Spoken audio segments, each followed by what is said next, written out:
a moment to check out this tutorial and for being an inspiration for America's next generation of scientists. This activity is called Penguin Paddlers, and it's one of the activities in a Camp in a Can kit called Winging It. Take a look at this cool penguin project. As your kids are making this penguin, they'll be doing engineering and geometry and learning about birds, which is a science called ornithology.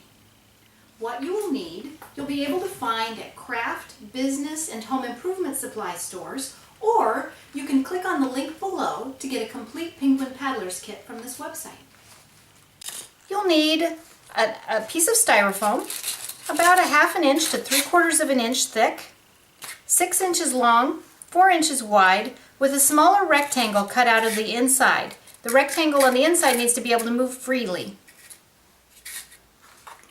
A piece of black craft foam, piece of orange craft foam, eyes stickers, a 6-inch long rubber band, scissors, glue, and toothpicks. In case the styrofoam breaks, you can hold it, put it back together with it. Let's begin.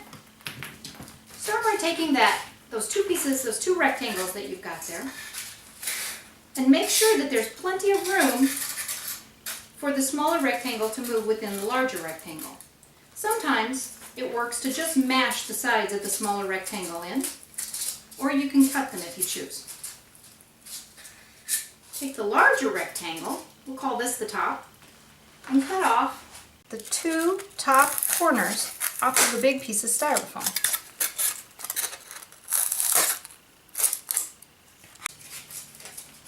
There we go.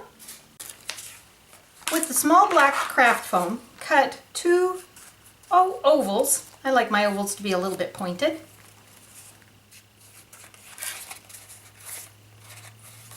These are going to be the wings.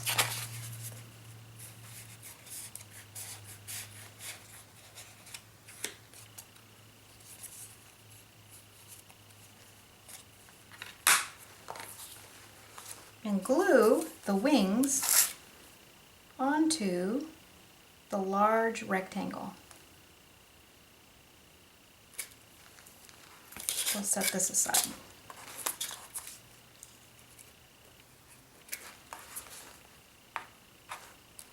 Now, so it should look like this. Now take the orange craft foam. I like to make a little bit of a curve at the top of my beak, but you can do it however you want.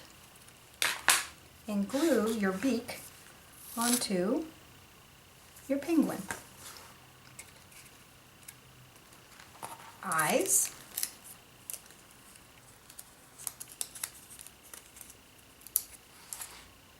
My eyes will just stick onto the penguin. They're stickers to my penguin like this.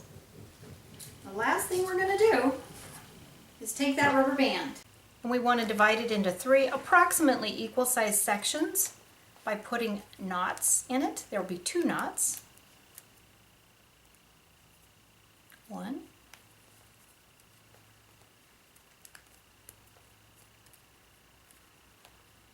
2, approximately equal sized sections. I want those knots to be as small as possible because they tend to get in the way. So I pull it as tight as I can. There we go, my 3 sections. And I'm going to take that middle section and slide it around right to the middle of my little paddle there. And just to give the knots a place to go, right in the middle, I like to pull out a chunk of styrofoam. Same with the other side, right about the middle, just a little chunk of styrofoam. And I found, if I mash that in, it kind of works a little better too. Now I'm going to do the same thing with pulling out the chunks of styrofoam about halfway up this rectangle piece here. Here as well. That's approximate.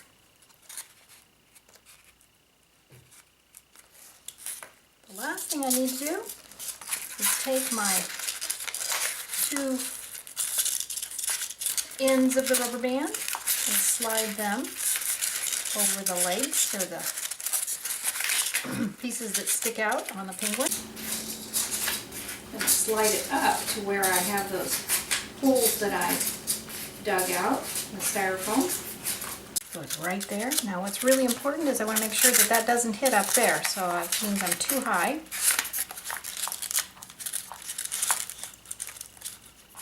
Alright, and the penguin paddler's done, and the way that we wind him up to make him go in the water is to twist. Make sure he's not up too high there.